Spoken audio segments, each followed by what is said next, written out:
اب تم لوگ تو اس بیچارے کو شریکوں کی طرح تانے نہ دو، وہ پہلے ہی بہت پریشان ہے۔ شگفتہ کو ہی سب سے پہلے اس کا خیال آیا تھا، جبکہ ساجد دورانی اپنی مشہور زمانہ اینک کو گود میں رکھے خاصا دکھی دکھی سا بیٹھا ہوا تھا۔ اس کے آگے رکھی بریانی کی پلیٹ جوں کی توں پڑی تھی اور وہ گونگلو کی نظروں کی زد میں تھی۔ شرم کرو گونگلو، وہ بیچارہ پہلے ہی الیکشن ہار گیا ہے اور اوپر سے تم اس کی بریانی کی پلیٹ پر بھی ہاتھ صاف کر رہے ہو۔ تمہارا پیٹ تو مجھے کنواں لگتا ہے جو کبھی نہیں بھر سکتا۔ ہری مرچ نے عبدالرزاق کو بری طرح لتاڑا تھا، جو اپنی پلیٹ صاف کر کے ان کو باتوں میں مصروف دے کر اب سرکاری انے کی پلیٹ پر حملہ کر چکا تھا۔ تو تمہیں کیا تکلیف ہے؟ اتنا ہی دکھ ہو رہا ہے تو اپنی پلیٹ دے دو۔ جب وہ کھا پی نہیں رہا تو رزق کی بے حرمتی ضرور کرنا ہے، کسی کے پیٹ میں ہی چلا جائے۔ عبدالرزاق نے تیز تیز کھاتے ہوئے جواب دیا، ہاں، اور ہر دفعہ وہ پیٹ تمہارا ہی ہوتا ہے۔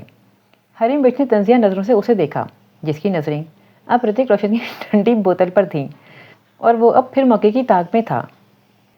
یار میں تو سخت حیران ہوں کہ مجھے لڑکیوں کی سائڈ سے چوتھا ووٹ کس نے دیا؟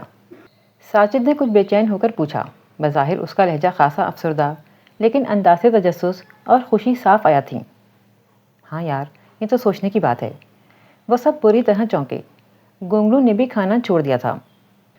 دیکھو یار، ہماری کلاس میں صرف 15 لڑکیاں ہیں، جن میں سے 3 ہمارے گروپ میں جبکہ 7 مخالف گروپ میں، اور باقی 5 لڑکیوں نے اپنی علیحدہ 1.5 انچ کی مسجد بنائی ہوئی ہے، اور اپنے گروپ کی 3 کے علاوہ مخالف گروپ سے تو کسی ووٹ کی ہرگز توقع نہیں، جبکہ پاکیزہ بہنوں والا گروپ تو ویسے ہی ان تمام لڑکیوں کے خلاف ہے جو لڑکوں کے ساتھ اٹھتی بیٹھتی ہیں۔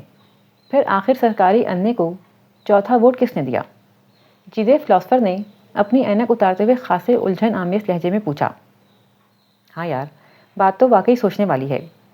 گونگلو نے دوبارہ رغبت سے کھانا شروع کر دیا تھا، اور اب کہ اس نے اپنی بائیں سائڈ پر بیٹھے جیدے کی پلیٹ سے کباب بھی اٹھا لیا تھا، جبکہ جیدہ اس لیے اس چوری کا نوٹس نہیں لے سکا کیونکہ وہ سوچنے میں مصروف تھا، جبکہ ہری مرچ نے اسے تنبیہی نظروں سے دیکھا، مگر وہ کندھے اچکا کر پورا کباب منہ میں رکھ چکا تھا۔ یہ کوئی خاموش محبت بھی ہو سکتی ہے۔ جیدے نے اچانک انکشاف کیا۔ ساجد کی آنکھیں 100 واٹ کے بلب کی طرح روشن ہو گئیں۔ اس نے ہاتھ میں پکڑی بوتل بے دھیانی میں گونگلو کو پکڑا دی۔ کیا واقعی؟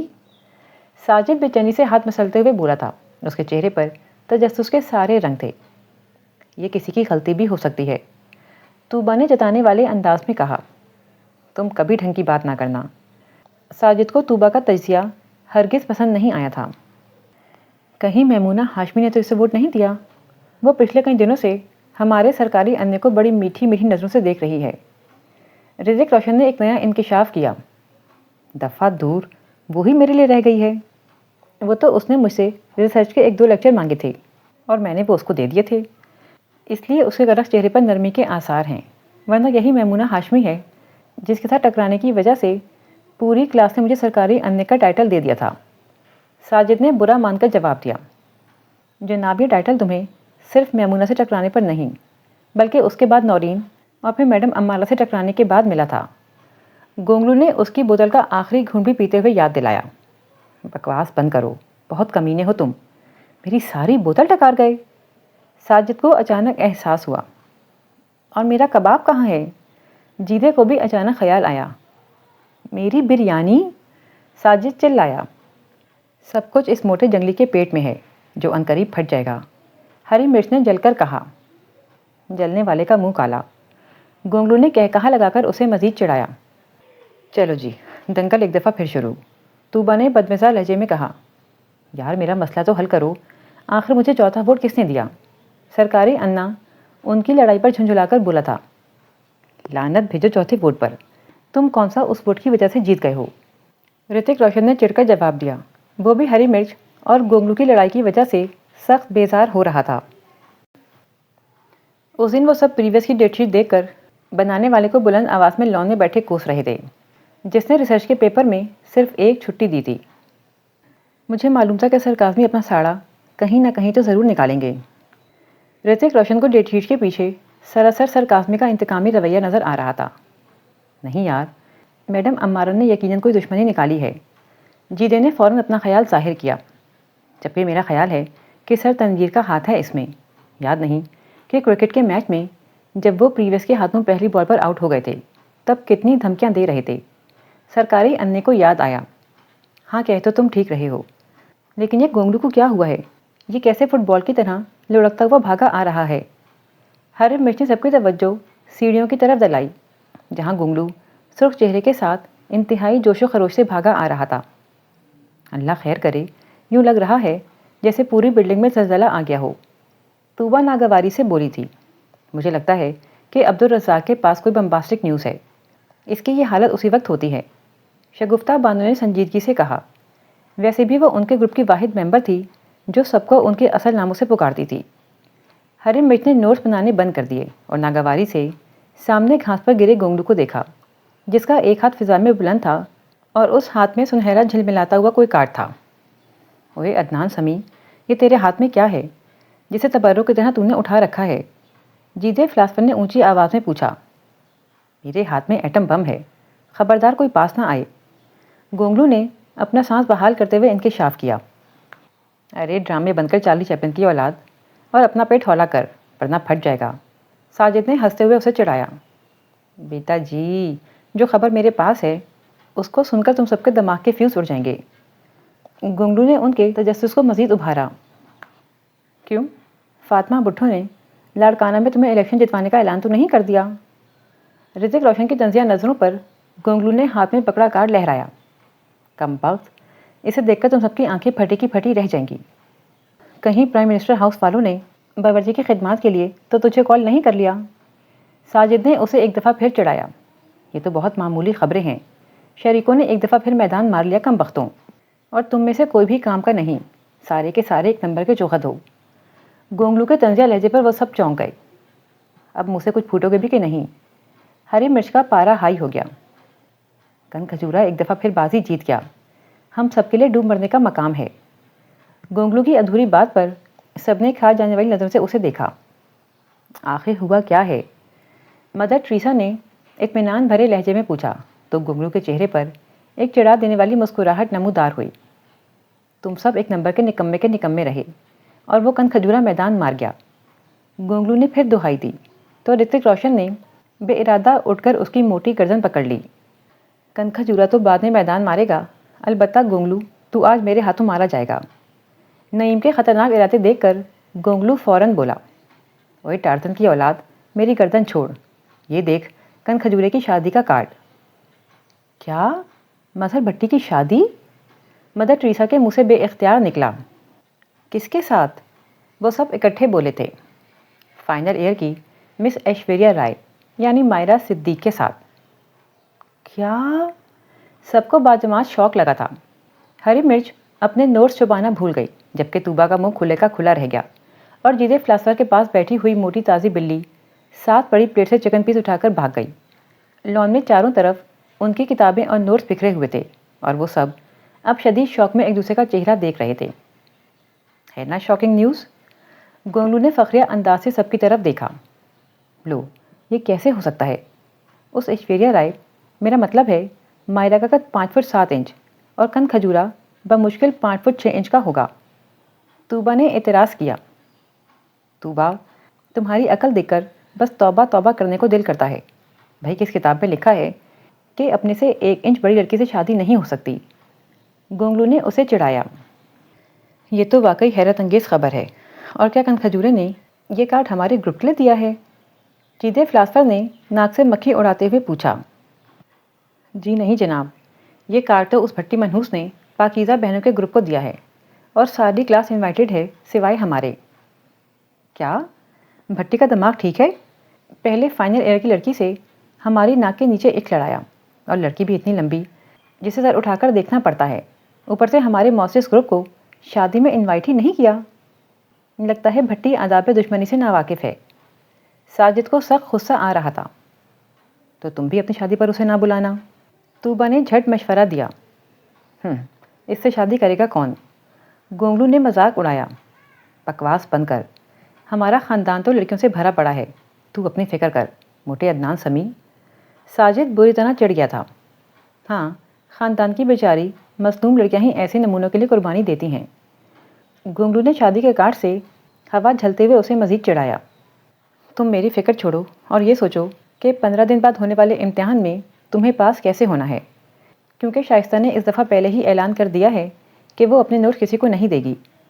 ساجد نے بھی اسے طنزیہ نظروں سے دیکھا۔ بھائی امتحانوں کی کس ظالم کو پرواہ ہے، ابھی پورے 15 دن پڑے ہیں، کوئی نہ کوئی اللہ کا بندہ ہماری بھی مدد کر دے گا۔ ابھی تو یہ سوچو کہ کن کھجورے نے جو ہمیں شادی پر نہ بلا کر ہماری بے عزتی کی ہے، اس کا بدلہ کیسے لیا جائے۔ گونگلو نے لاپرواہ انداز میں کہتے ہوئے کتابوں کا تکیہ بنایا اور لان کی گھاس پر لیٹ گیا۔ ویسے یار، بھٹی نے ہمارا سر فخر سے بلند کر دیا۔ اب ہم فائنل کے سامنے سر تان کے چلیں گے، آخر کو ہم لڑکے والے ہیں اور وہ لڑکی والے۔ جیدے فلاسفر نے ایک اور نکتہ نکالا۔ ہاں، بیگانی شادی میں عبداللہ دیوانہ۔ رتک روشن نے مذاق اڑایا۔ ویسے یار، بھٹی زیادتی کر گیا ہمارے ساتھ، ایک تو کلاس کے الیکشن میں ہمیں ہرایا اور اوپر سے اپنے ولیمے کا زردہ بھی نہیں کھلایا۔ بہت ہی کمینہ نکلا مظہر بھٹی عرف کن کھجورا۔ اپنی بکواس بند کر، بھٹی اپنی ایشوریا کے ساتھ ادھر لان میں ہی آ رہا ہے۔ ساجد نے گونگلو کا منہ بند کروایا اور وہ چونک کر اٹھ بیٹھا اور حیرت سے بھٹی اور مائلہ کو دیکھنے لگا، جو کہ ہری مرچ اور مدر ٹریسا کو اپنے شادی کے کارڈ بڑے خوشگوار موڈ میں دے رہے تھے۔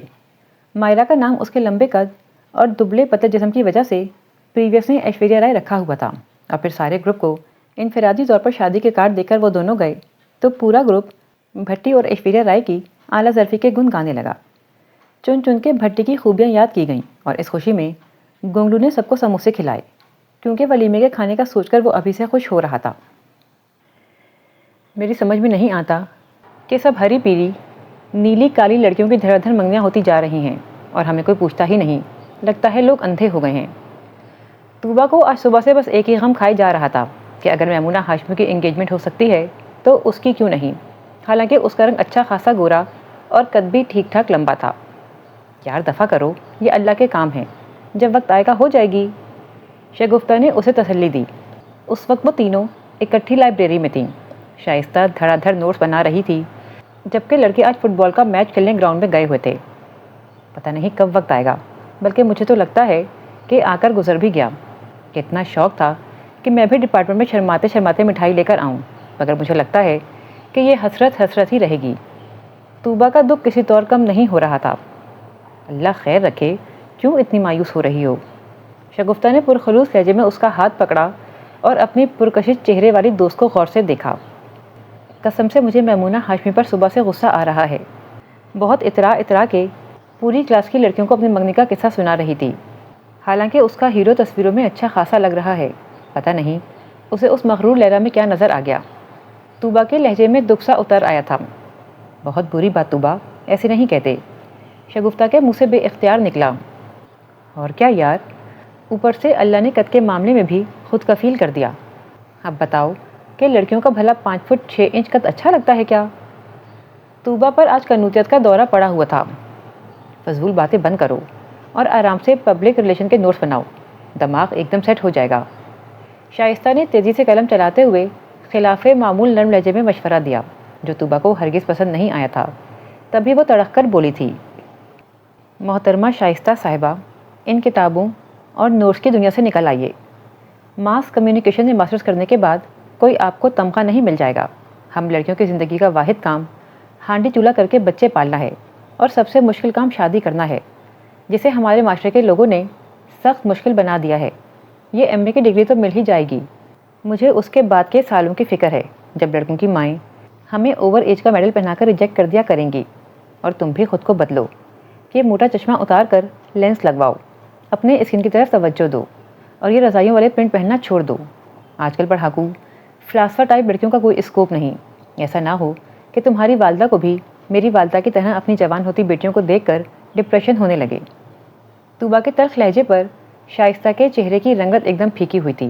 وہ زبردستی مسکرائی اور خواہ مخواہ اپنا چشمہ اتار کر ٹیشو سے صاف کرنا شروع کر دیا۔ فار گاڈ سیک، طوبا کیا ہو گیا ہے تمہیں؟ شگفتہ نے اپنے مخصوص نرم لہجے میں کہا۔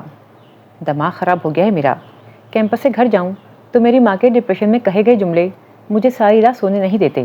اگر ہم 5 بہنوں میں سے کسی کی بھی شادی یا منگنی نہیں ہوئی تو اس میں ہمارا کیا قصور ہے یار؟ مائیں تو بول بال کے اپنا کتھارسس کر لیتی ہیں، ہم کہاں جائیں؟ ہر روز کوئی نہ کوئی خاتون آ کر ریجیکٹ کر کے چلی جاتی ہیں، بہت اذیت کا احساس ہوتا ہے۔ طوبا دونوں ہاتھ چہرے پر رکھ کر پھوٹ پھوٹ کے رو پڑی تھی۔ شائستہ اور شگفتہ نے گھبرا کر ادھر ادھر دیکھا۔ وہ لائبریری کے ایک سنسان گوشے میں بیٹھی تھیں، اس لیے کوئی بھی ان کی طرف متوجہ نہیں تھا۔ وہ دونوں زبردستی اسے اٹھا کر گرلز کے کامن روم میں لے آئی تھیں، جہاں اچھی طرح رو لینے کے بعد طوبیٰ کے دل کا غبار ہلکا ہو گیا تھا۔ وہ دونوں اس کا منہ دھلوا کر باہر آئیں تو معلوم ہوا فٹ بال کا میچ کھیل کر دونوں ٹیمیں واپس آ چکی ہیں۔ ڈپارٹمنٹ کی سیڑھیوں پر گونگلو کو منہ بنائے آتا دیکھ کر شائستہ اور شگفتہ نے ایک دوسرے کی طرف معنی خیز نظروں سے دیکھا۔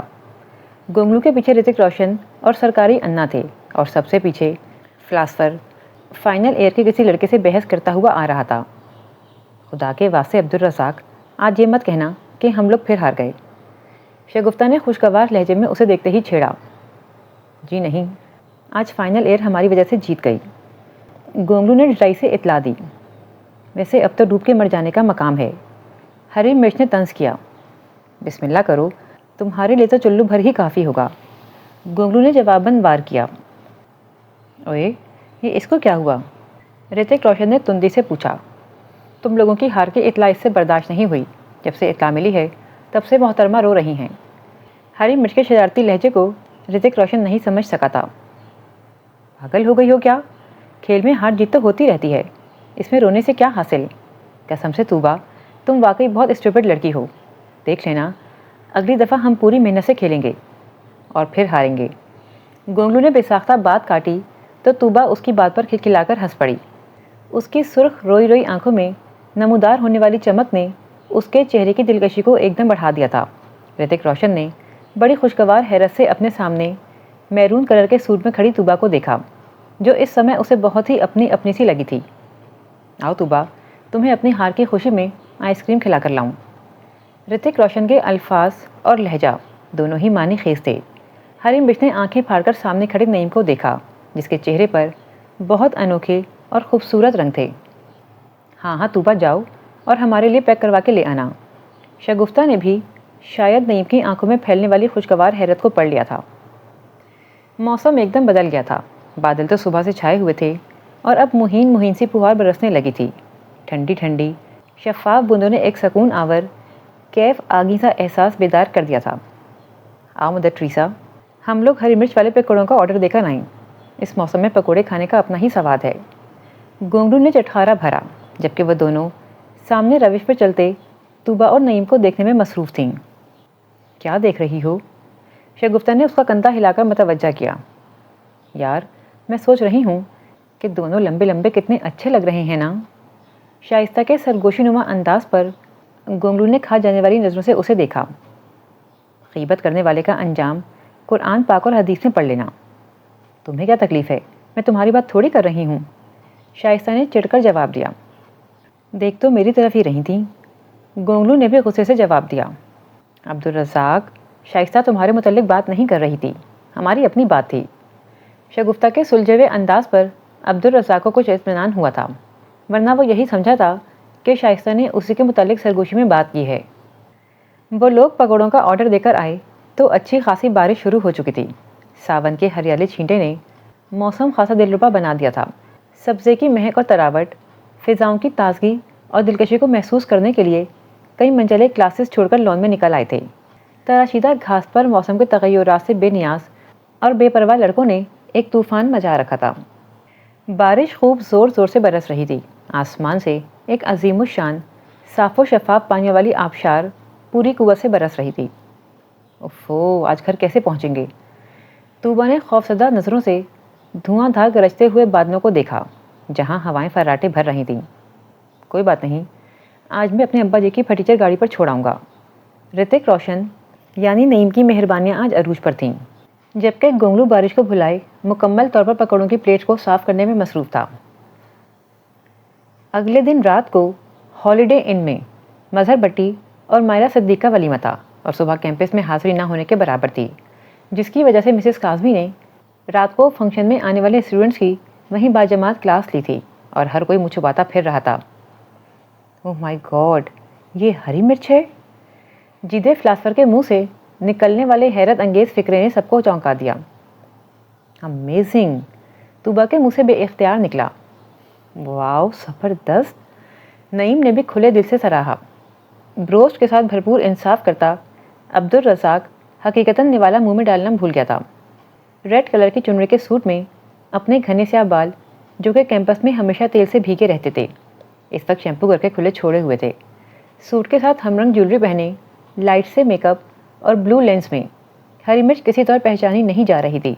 وہ شگفتہ کے ساتھ خاصی لیٹ شادی کے فنکشن میں پہنچی تھی اور اب حیران نظروں سے ادھر ادھر اپنے گروپ کی تلاش میں دیکھ رہی تھی۔ دیٹس گریٹ یار، آج تو تم ہری مرچ کے بجائے سرخ مرچ لگ رہی ہو۔ گونگلو کے توصیفی لہجے پر ایک لمحے کو وہ بلش کر گئی۔ گونگلو نے بہت دلچسپی سے یہ منظر دیکھا۔ قسم سے شائستہ، آج تو تم کسی طور پر پہچانی نہیں جا رہی ہو، بہت کیوٹ لگ رہی ہو۔ طوبا نے اسے گلے لگاتے ہوئے خلوص دل سے کہا۔ تھینک یو، تم بھی بہت نائس لگ رہی ہو، اس نے ہنستے ہوئے جواب دیا۔ لگتا ہے حقیقتاً آج تمہارا دن ہے، طوبا نے سچے دل سے حقیقت بیان کی۔ ریئلی؟ وہ کھل کھلا کر ہنسی۔ حیرت ہے، ہری مرچ کو ہنسنا بھی آتا ہے، آج تو انکشافات کا دن ہے بھائی۔ گونگلو نے جیدے فلاسفر کے کان میں سرگوشی کی تو وہ صرف مسکرا کر رہ گیا۔ تم تو اچھی خاصی معقول لڑکی ہو، جبکہ ڈپارٹمنٹ میں پتہ نہیں کیوں بھی اماں بن کے آ جاتی ہو۔ گونگلو کے لیے اپنی زبان پر قابو رکھنا خاصا مشکل کام تھا۔ میں وہاں پڑھنے آتی ہوں، ماڈلنگ کرنے نہیں، اور 2 پیس میں تو تم بھی کچھ کم موٹے لگ رہے ہو، ورنہ ڈپارٹمنٹ میں تو فٹ بال بن کر آ جاتے ہو۔ شائستہ نے بھی حساب برابر کیا، یعنی کہ دوسرے لفظوں میں آج میں بھی اچھا لگ رہا ہوں۔ اس نے کہا لگایا تو وہ جھم کر رہ گئی۔ اس ساجد کمینہ آج پھر اپنی سبز عینک لگا کر آ گیا ہے۔ اس کی نظر سرکاری انے پر پڑی جو آج اچھا خاصا سج دھج کے آیا تھا اور اس وقت فائنل ایئر کے رضوانہ کو پکڑے نہ جانے کون سے قصے سنا رہا تھا۔ پٹھان بچہ ہے، کسی سے ڈرتا تھوڑی ہے، گونگلو نے مذاق اڑایا۔ خیر ہے، آج تم کھانے کے ٹائم پر کھانا کیوں نہیں کھا رہے ہو؟ شائستہ کو حیرت ہوئی۔ ساری بھوکی اڑ گئی آج تو جناب۔ گونگلو کی زمانی نظروں اور لہجے نے شائستہ کو بوکھلا دیا تھا۔ تبھی وہ شگفتہ اور طوبا کو دیکھتے ہی تیر کی طرح ان تک پہنچی اور پھر سارے فنکشن میں وہ گونگلو کے بدلے ہوئے انداز دیکھ کر اسے دل ہی دل میں کوستی رہی جو آج حقیقت میں کھانا کھانا بھول گیا تھا۔ پریویس کے سالانہ ایگزام نے سب طلبہ کو بوکھلا کر رکھ دیا تھا اور ہر کوئی اپنے لیکچرز اور نوٹس کے پیچھے بھاگ رہا تھا۔ ہر کوئی مصروف اور مگن تھا۔ لائبریری میں اسٹوڈنٹس کی تعداد میں ایک دم اضافہ ہو گیا تھا۔ ایگزام سے 5 دن پہلے عبدالرزاق عرف گونگلو کے والد صاحب کے اچانک انتقال کی خبر سب پر بجلی بن کر گری تھی۔ وہ سب لوگ کیمپس سے مختلف گاڑیوں میں عبدالرزاق کے گھر پہنچے تو وہاں پہنچ کر سب کا منہ کھلے کا کھلا رہ گیا۔ 2 کنال کے خوبصورت بنگلے کے اندر کھڑی گاڑیوں کی طویل لائنیں اور شہر کے پوش علاقے میں رہنے والا عبدالرزاق جو خاصا درویش صف تھا اس وقت غم سے نڈھال اپنی 3 چھوٹی بہنوں اور ماں کا تعارف کروا رہا تھا۔ شگفتہ، شائستہ، طوبا، جاوید اور نعیم حیران نظروں سے اس کے وسیع و عریض بنگلے اور وہاں موجود لوگوں سے ان کی فیکٹریوں کی تفصیل سن کر سخت حیران تھے۔ سب کا ہی خیال تھا کہ اپنے آپ میں مست لاپرواہ سا عبدالرزاق ان جیسی مڈل کلاس سے ہی تعلق رکھتا ہوگا، لیکن اس کے انداز اور طرز گفتگو سے انہیں کبھی اندازہ نہیں ہوا تھا کہ وہ شہر کی جانی پہچانی فیملی سے تعلق رکھتا ہے۔ وہ پہلے پیپر والے دن کیمپس آیا تو خاصا افسردہ تھا اور اس کا پیپر بھی بس سو ہوا تھا، اور پیپر کے اختتام پر سارا گروپ اسے حوصلہ اور ہمت کی تلقین کرتا رہا تھا جبکہ وہ سر جھکائے بیٹھا تھا۔ وہ لوگ 2 بھائی اور 3 بہنیں تھے جبکہ بڑا بھائی اسٹڈی کے سلسلے میں امریکہ میں تھا اور وہ سب کچھ چھوڑ چھاڑ کر پاکستان آ گیا تھا اور آ کر اس نے باپ کا بزنس سنبھال لیا تھا۔ وہ سب لوگ اپنے اپنے گھروں کو جانے کے لیے پوائنٹ کی طرف نکلے تو ایک دم شائستہ نے عبدالرزاق کو روک کر ایک لفافہ اس کی طرف بڑھایا۔ یہ کیا ہے؟ اس نے حیران نظروں سے دیکھا۔ یہ سب مضامین کے ارینج کیے ہوئے نوٹس ہیں، میں نے تمہارے لیے فوٹو اسٹیٹ کروا لیے تھے، مجھے معلوم تھا کہ سخت لاپرواہ ہو، سارے ٹاپک کہاں تمہارے پاس ہوں گے۔ شائستہ کے بظاہر سادہ مگر پرخلوص لہجے پر اس نے ممنون نظروں سے اسے دیکھا جسے آج پھر زکام ہو رہا تھا اور وہ بار بار ٹیشو سے اپنی ننھی منھی ناک رگڑ رہی تھی۔ تھینک یو سو مچ، وہ زبردستی مسکرایا۔ For what? شائستہ نے ناک چڑھائی۔ بھائی نوٹس کے لیے مجھے معلوم ہے کہ تم اپنے ہاتھ کا لکھا ایک صفحہ بھی کسی کو نہیں دیتی، حتیٰ کہ طوبا اور شگفتہ کو بھی نہیں، اور مجھے حقیقت میں ان کی ضرورت بھی تھی۔ عبدالرزاق نے صاف گوئی سے کہا تو وہ بے ساختہ مسکرا کے ڈپارٹمنٹ کے دیوار کے ساتھ لگی بیل کے پتے توڑنے لگی۔ کیا اگلے سال بھی دوگی؟ وہ شرارتی لہجے میں بولا۔ ہرگز نہیں موٹے، اگلے سال کھانے کے بجائے اسٹڈی پر دھیان دینا، وہ چڑھ کر بولی تھی تو وہ کھلکھلا کر ہنس پڑا۔ تھینک یو، تم اسی اسٹائل میں اچھی لگتی ہو۔ مجھے تو وہم ہونے لگا تھا کہ میں شاید کسی اور لڑکی سے بات کر رہا ہوں۔ عبدالرزاق نے اسے چڑھایا اور وہ حسب عادت چڑھ بھی گئی۔ تم ویسے اس قابل نہیں ہو کہ تم سے عزت سے بات کی جائے۔ اب کچھ تیاری بھی کر لینا، میری ناک نہ کٹوا دینا، سب کہیں گے کہ شائستہ کے نوٹس پڑھے تھے۔ بھائی یہ ناک کٹی جائے تو اچھی ہے، جو ہر وقت بہتی رہتی ہے۔ عبدالرزاق کے شرارتی لہجے پر اس نے جھنجھلا کر پاؤں زمین پر پٹکے اور پوائنٹ کی طرف بڑھ گئی، جبکہ وہ اسے روکتا ہی رہ گیا۔ تھینکس گاڈ، یہ امتحانوں کا طویل اور صبر آزما ٹائم گزر گیا۔ کینٹین پر بیٹھے عبدالرزاق نے لمبی سانس بھر کر انکشاف کیا۔ اگر ہر 3 مہینے کے بعد ایگزام ہو جائیں تو تم تو اچھے خاصے اسمارٹ ہو جاؤ گے۔ نعیم نے تنقیدی نظروں سے اس کا جائزہ لیتے ہوئے برگر اور پیپسی کا آرڈر دیا۔ یار میں اب بھی اچھا خاصا اسمارٹ ہو گیا ہوں، عبدالرزاق نے احتجاجی لہجے میں تردید کی۔ ہاں اب تم گونگلو نہیں کریلے لگتے ہو، جاوید فلاسفر نے چھیڑا۔ نہیں عبدالرزاق، تم واقعی خاصے اسمارٹ ہو گئے ہو۔ شگفتہ کے صاف وہ لہجے پر اس نے اپنی شرٹ کے کالر کھڑے کیے اور شرٹ کی جیب سے چھوٹے سائز کا شیشہ نکال کر اپنا جائزہ لیا۔ آئینہ ٹوٹ جائے گا، بس کرو، بے جان چیزوں پر اتنا ظلم نہیں کرتے، شائستہ نے طنز کیا۔ بھائی جب وہ تمہیں برداشت کر سکتا ہے تو میں تو اچھا خاصا معقول بندہ ہوں۔ اس کے انداز میں شرارت کا رنگ نمایاں تھا۔ کیوں، مجھے کیا ہوا ہے؟ اچھی خاصی تو ہوں میں۔ وہ کمر پر ہاتھ رکھ کر لڑاکا انداز میں گویا ہوئی۔ تو کیوں، مجھ میں کیڑے پڑے ہوئے ہیں کیا؟ عبدالرزاق نے بھی کھا جانے والے لہجے میں کہا۔ لو شروع ہو گئے پھر، اگر ان کی شادی ہو جائے تو سارا دن گھر میں برتن ہی ٹوٹا کریں، طوبہ نے بیزار لہجے میں کہا اور سامنے پڑی ٹرے سے برگر اٹھا کر کھانا شروع کر دیا۔ میرا دماغ خراب ہے جو میں اس گونگلو سے شادی کروں، شائستہ پٹاخ سے بولی۔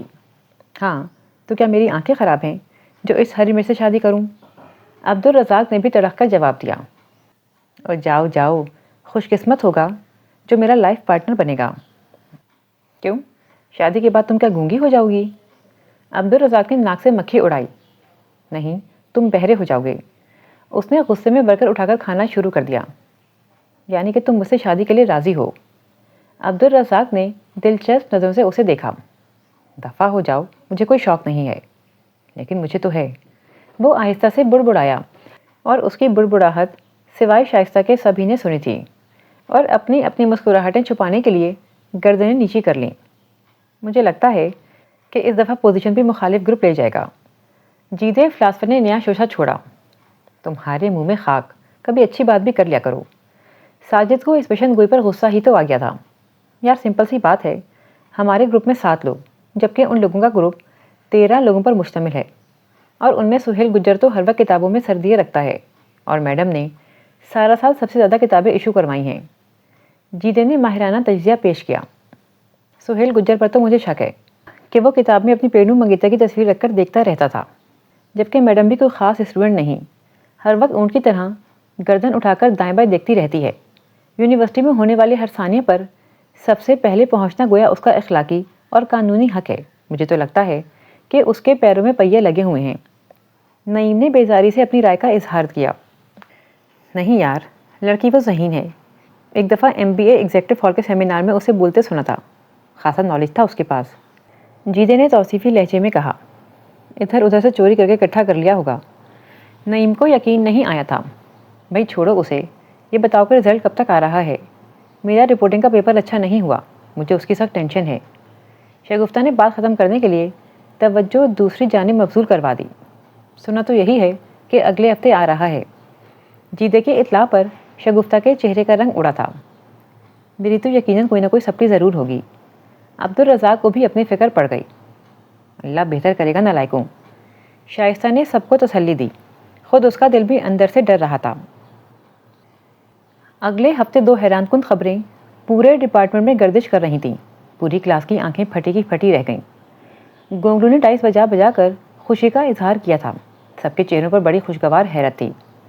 پہلی خبر طوبہ اور نعیم چودھری یعنی رتک روشن کی منگنی، اور دوسرا دھماکہ شائستہ عرف ہری مرچ کا پورے ڈپارٹمنٹ میں ٹاپ کرنا تھا۔ دوسری پوزیشن سرکاری انے یعنی ساجد دورانی نے اور تیسری جیدہ فلاسفر لے گیا تھا۔ ہر کوئی محو حیرت تھا۔ مخالف گروپ نے انگلیاں دانتوں میں دابنی تھیں۔ سارے پروفیسرز رک رک کر پورے گروپ کو مبارکباد دے رہے تھے۔ گونگلو نے خلاف توقع پاس ہو جانے کی خوشی میں پورے ڈپارٹمنٹ کو فوراً ٹریٹ دے دی تھی۔ اس وقت پوری کلاس میں ہنگامہ برپا تھا۔ یقین کرو آج کلیجے میں ٹھنڈ پڑ گئی۔ الیکشن میں ہارنے کا دکھ آج ختم ہوا ہے۔ ساجد نے سرشار لہجے میں اپنے گروپ کو مخاطب کیا۔ قسم سے مجھے تو سواد ہی آ گیا، گونگلو نے کمینے لہجے میں ہنستے ہوئے کہا۔ دشمن مرے تو خوشی نہ کریے، سجنا بھی مر جانا۔ ہری مرچ نے چشمے کی اور سے گونگلو کو دیکھتے ہوئے انتہائی متانت سے کہا، اور ویسے بھی بقول گونگلو کے ہری مرچ پوزیشن کے بعد خواہ مخواہ سوبر بننے کے چکر میں کم سے کم بول رہی ہے۔ ویسے شائستہ تم سے ایک بات پوچھوں؟ گونگلو نے انتہائی شوق سے کہا۔ ہاں کہو، اس نے ناک چڑھائی۔ کیا جب تم بازار جاتی ہو تو کپڑوں کی دکان پر جا کر ان سے یہی کہتی ہو کہ جتنے ہرے رنگ کے سوٹ ہیں وہ لے آؤ؟ گونگلو نے شرارت سے نچلا لب دبایا تو شائستہ نے قدرے برا مانتے ہوئے اسے گھورا، جبکہ طوبہ ہنستے ہوئے کہنے لگی، اصل میں گرین کلر شائستہ کا فیوریٹ کلر ہے، اوپر سے اس کے ابا جی کی بھی کینٹ میں کپڑوں کی شاپ ہے، اس لیے اس کی تو موجیں ہی موجیں ہیں۔ ریئلی؟ گونگلو کے چہرے پر مسکراہٹ آ گئی۔ ویسے یار دفع کرو ان کپڑوں والی خالص سرانہ گفتگو کو۔ میں تو ابھی تک حیران ہوں کہ پہلی تینوں پوزیشنز ہمارے گروپ کی کیسے آ گئیں۔ ہم نے تو سارا سال کبھی میچ میں تو کبھی الیکشن میں ہارنے کا سوگ مناتے ہوئے گزارا تھا۔ یقین کرو ان پوزیشنز کی وجہ سے ہماری تو بلے بلے ہو گئی۔ ہر جگہ بڑا VIP پروٹوکول مل رہا ہے آج کل۔ قسم سے شائستہ اور ساجد تم نے ہمارا سر فخر سے بلند کر دیا۔ رتک روشن خاصا جذباتی ہوا تھا۔ اس وقت ان کا گروپ کینٹین پر سموسے اور پکوڑے اڑانے میں مصروف تھا۔ ویسے آپس کی بات ہے شائستہ، کیا تمہیں اپنے ٹاپ کرنے کی امید تھی؟ گونگلو نے ایک دفعہ پھر شرارت سے پوچھا۔ بالکل، وہ کیسے؟ مجھے پتا تھا کہ ان سب نکموں میں پھر بھی کچھ نہ کچھ تو بہتر ہوں، اور ویسے بھی ساری کلاس نے ایک دوسرے کے نوٹس فوٹو اسٹیٹ کروائے ہوئے تھے، جبکہ میری اپنی خالص محنت تھی، اور پھر میرے پیپر بھی خاصے شاندار ہوئے تھے۔ مجھے اپنی محنت اور اللہ کی رحمت پر مکمل یقین تھا۔ شائستہ ان سب کے پرجوش چہروں کو دیکھ کر بڑی متانت کے ساتھ گویا ہوئی تھی۔ اس کے لہجے میں حد درجہ اعتماد تھا۔ ہاں یہ تو ہے، اللہ تعالیٰ کسی کی محنت کو رائگاں نہیں کرتے۔ شگفتہ نے بھی تائید کی۔ بھائی یہ باتیں تو ساری زندگی ہوتی رہیں گی، پہلے یہ بتاؤ کہ شائستہ، ساجد اور جیدہ ہم لوگوں کو خصوصی ٹریٹ کہاں دے رہے ہیں؟ گونگلو نے سب کی توجہ ایک اہم ایشو کی طرف مبذول کروائی۔ یہیں کیمپس میں، اور کہاں؟ جیدہ جو کافی دیر سے خاموش تھا پہلی دفعہ بولا تھا۔ ہرگز نہیں، ہم لوگ کیمپس کی کینٹین کی فضول چیزیں کھا کر بیزار ہو چکے ہیں، اس لیے ہماری طرف سے جواب ہے، ہم لوگ ہالیڈے ان اور شیرٹن سے کم پر بالکل کمپرومائز نہیں کریں گے۔ گونگلو نے صاف جواب دے دیا تھا۔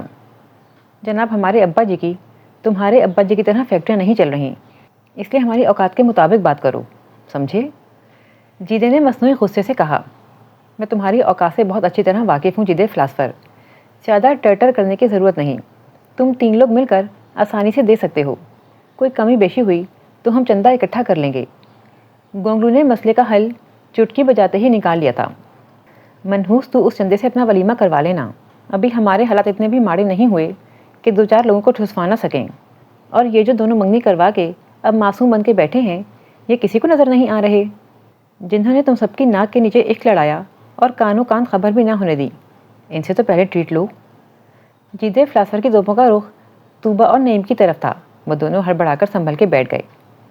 ہائیں ہائیں، یہ ہم لوگ تمہیں کہاں سے یاد آ گئے؟ نعیم نے مصنوعی غصے سے پوچھا، جبکہ طوبہ کے چہرے پر سرخی پھیل گئی تھی۔ وہ خفت زدہ سے انداز میں اپنے بیگ کی زپ سے کھیلنے لگی۔ ابھی تو سارے کھاتے کھلیں گے جناب، ہم ذرا فارغ ہو جائیں، جیدے فلاسفر نے دھمکی دی۔ فلاسفر؟ جانے دے یار، یہ غریب لوگ جہاں کہتے ہیں ہم ٹریٹ دے دیتے ہیں، بلکہ ہم نہیں، بل صرف میں دوں گا۔ ساجد دورانی عرف سرکاری انے کے شاہانہ اسٹائل پر جیدے فلاسفر کے چہرے پر اطمینان کے رنگ بڑی تیزی سے پھیلے تھے۔ میں تو پہلے دن سے کہتا ہوں کہ پٹھان بڑے غیرت مند ہوتے ہیں۔ گونگلو نے کھلے دل سے سراہا تو سب اس مکھن پر بے ساختہ ہنس پڑے۔ اس دن وہ کافی دن کے بعد ہالیڈے ان میں اکٹھے ہوئے تھے، جہاں ٹیبل پہلے سے ریزرو شدہ تھی۔ فائنل ایئر کی کلاسز کے دوران ہی طوبہ اور نعیم کی شادی کا شوشہ بلند ہو گیا تھا اور اس کے ساتھ ہی ساجد کی اپنی چچا زاد کے ساتھ منگنی ہو گئی تھی۔ وہ ڈیرہ اسماعیل خان کا رہنے والا تھا اور اپنے ایم اے کے سلسلے میں ہاسٹل میں مقیم تھا، جبکہ جیدہ فلاسفر اوکاڑا سے تعلق رکھتا تھا۔ یار، دن کیسے تیزی سے گزرتے جا رہے ہیں۔ ابھی کل کی بات لگتی ہے جب ہم لوگوں نے پریویس میں داخلہ لیا تھا اور اب فائنل ایئر بھی مکمل ہو جائے گا۔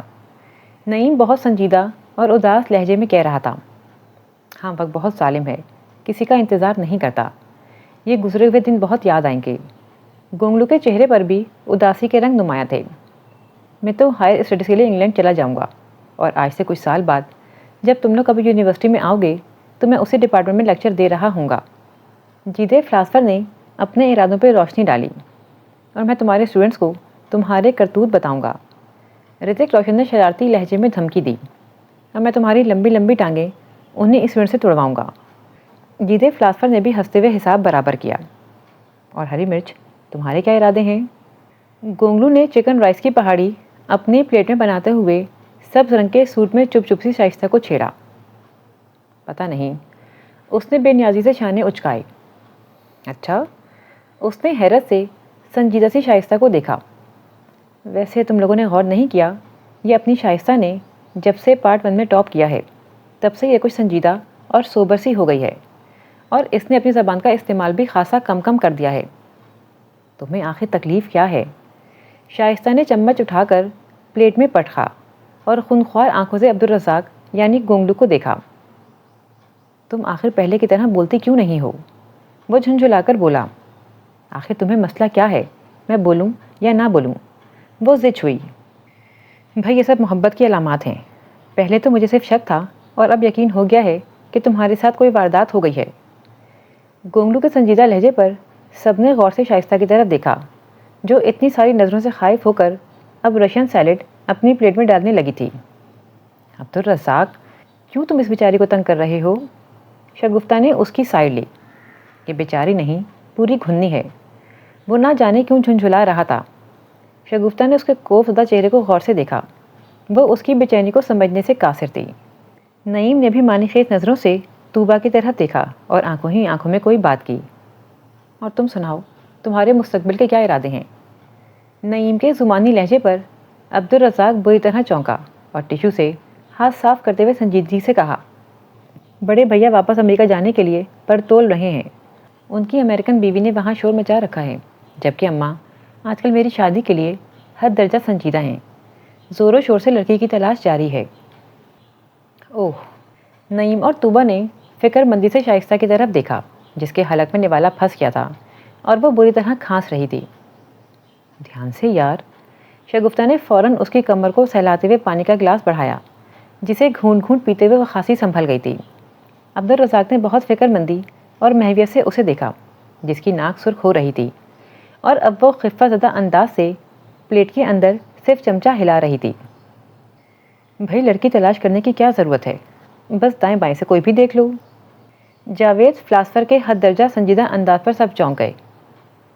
کیا مطلب ہے تمہارا؟ عبدالرزاق نے سوالیہ نظروں سے اسے دیکھا۔ بھائی، مطلب کا تو مجھے پتہ نہیں۔ بے شمار اچھی لڑکیاں ہیں، تم خود کسی ایک آدھ کا نام لے کر اپنی اماں کا مسئلہ حل کر دو اور ان باقی لڑکیوں کی خلاصی کرواؤ جو بیچاری روزانہ ریجیکٹ ہونے کا عذاب سہ رہی ہوں گی۔ نعیم نے سنجیدگی سے کہا تو وہ سر ہلا کر رہ گیا۔ اور سب کان کھول کر سن لیں، خبردار، ہمارا ولیمہ اٹینڈ کیے بغیر کسی نے یہ شہر نہیں چھوڑنا، چاہے آندھی آئے یا طوفان۔ نعیم چودھری کا ولیمہ کوئی بھی نہیں چھوڑے گا۔ دوسرے شہر کے لوگوں کو 10 سوہن حلوے کے ڈبے فری بطور گفٹ ہوں گے۔ میرا خیال ہے کہ تمہارا اپنے ولیمے پر اپنے ابے سے جوتے کھانے کا ارادہ ہے۔ عبدالرزاق نے ہنستے ہوئے اس کے ابا جان کی کنجوسی کی طرف توجہ مبذول کروائی تو وہ سب ہنس پڑے۔ کھانے کے بعد نعیم نے اپنی گاڑی میں طوبہ، جاوید اور ساجد کو بٹھایا، جبکہ عبدالرزاق کی گاڑی میں شگفتہ اور شائستہ تھیں۔ رزاق بھائی، پہلے شگفتہ کو ڈراپ کر دیجیے گا۔ طوبہ نے جاتے جاتے اسے چھیڑا تو وہ چونک اٹھا، جبکہ شائستہ نے حیرانی سے دوسری گاڑی میں خوش و خرم بیٹھی طوبہ کو دیکھا جو مسلسل مسکرا رہی تھی۔ اس کو کیا ہوا؟ کون سا زعفران کا کھیت دیکھ لیا اس نے؟ شائستہ نے دل ہی دل میں سوچا اور پھر رزاق اور شگفتہ کی طرف متوجہ ہوئی جو نہ جانے کس بحث میں الجھے ہوئے تھے۔ شگفتہ کا گھر آنے تک وہ دونوں کی بےمعنی سی بحث کو خاموشی سے سنتی رہی تھی۔ عبدالرزاق نے اسے بھی شامل کرنے کی کوشش کی تھی، لیکن وہ دانستہ خاموش رہی۔ اسے نہ جانے کیوں آج کل کچھ بھی اچھا نہیں لگتا تھا۔ وہ خود بھی اپنی طبیعت کے اس رخ کو سمجھنے سے قاصر تھی، اور بعض دفعہ تو وہ خود حد درجہ جھنجھلا جاتی۔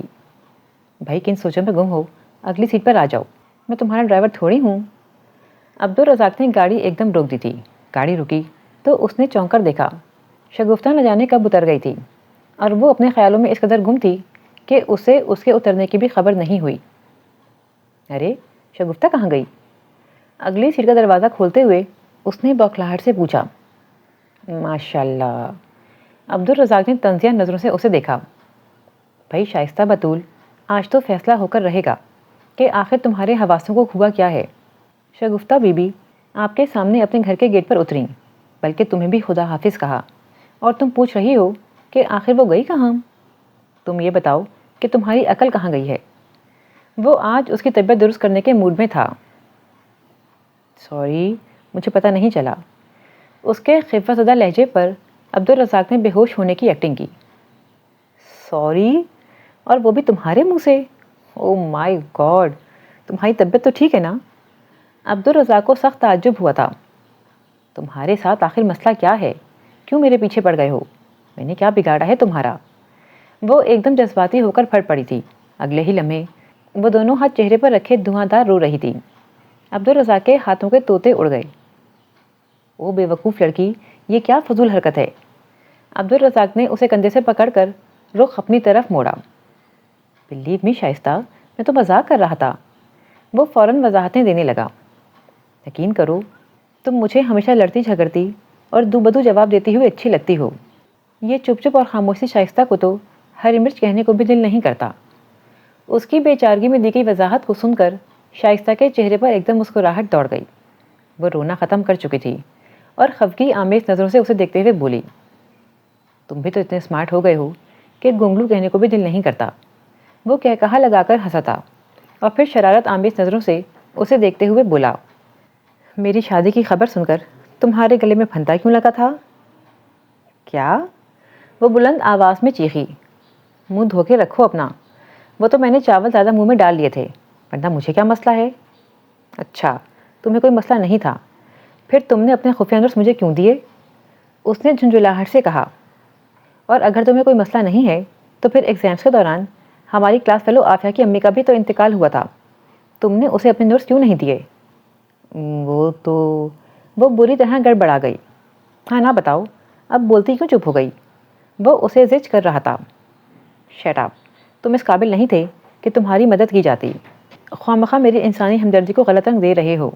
تم تو ہمارے گروپ کے تھے، اسی لیے میں نے تمہاری مدد کر دی، اور تم خواہ خوش فہمی میں مبتلا ہو رہے ہو۔ وہ نظریں چرا کر وضاحتیں دیتی عبدالرزاق کو بہت پیاری لگی تھی۔ اس نے گہری آنکھوں سے اسے دیکھا اور معنی خیز لہجے میں بولا، اب تو کچھ نہیں ہو سکتا بھائی۔ اسی خوش فہمی کے زیر اثر میں نے اپنی والدہ سے کہہ دیا تھا کہ ادھر ادھر لڑکیاں دیکھنا بند کر دیں۔ ایک ہری مرچ جیسی لڑکی مجھے پسند ہے، بس اسے فائنل کریں۔ لیکن خبردار، شادی کے بعد میں تمہیں اس منحوس ہرے رنگ کو ہرگز نہیں پہننے دوں گا، تو پھر میں بھی تمہیں ندیدے لوگوں کی طرح ٹھونس ٹھونس کر کھانے نہیں دوں گی۔ وہ تیزی سے بولی، اور عبدالرزاق کے بے ساختہ کہے پر اسے احساس ہوا کہ وہ کچھ غلط بول گئی ہے۔ تبھی خفت زدہ انداز سے انگلیاں مروڑنے لگی۔ اس کا مطلب ہے کہ تمہیں یہ رشتہ منظور ہے؟ وہ شوخ ہوا۔ میں نے یہ کب کہا؟ وہ بوکھلائی۔ دیکھو مکرو نہیں، ورنہ میں اپنی والدہ کی پسند کی ہوئی لڑکی کو فائنل کر دوں گا۔ اس نے انگلی اٹھا کر وارننگ دی، اور میں تمہاری جان نکال دوں گی۔ وہ بے ساختہ بولی تھی۔ عبدالرزاق کے بلند آواز میں لگائے کہے اور پرشوق نظروں نے شائستہ کو بری طرح پزل کر دیا تھا۔ شرم اور حیا کے ملے جلے رنگ اس کے چہرے پر پھیلے بہت خوبصورت لگ رہے تھے، لیکن وہ مطمئن انداز سے سامنے موجود صاف اور روشن سڑک کو دیکھ رہی تھی۔ اسے نہ جانے کیوں لگ رہا تھا کہ زندگی اس کے لیے بہت سے رنگ اور خوشیاں سمیٹے اس کی منتظر ہے۔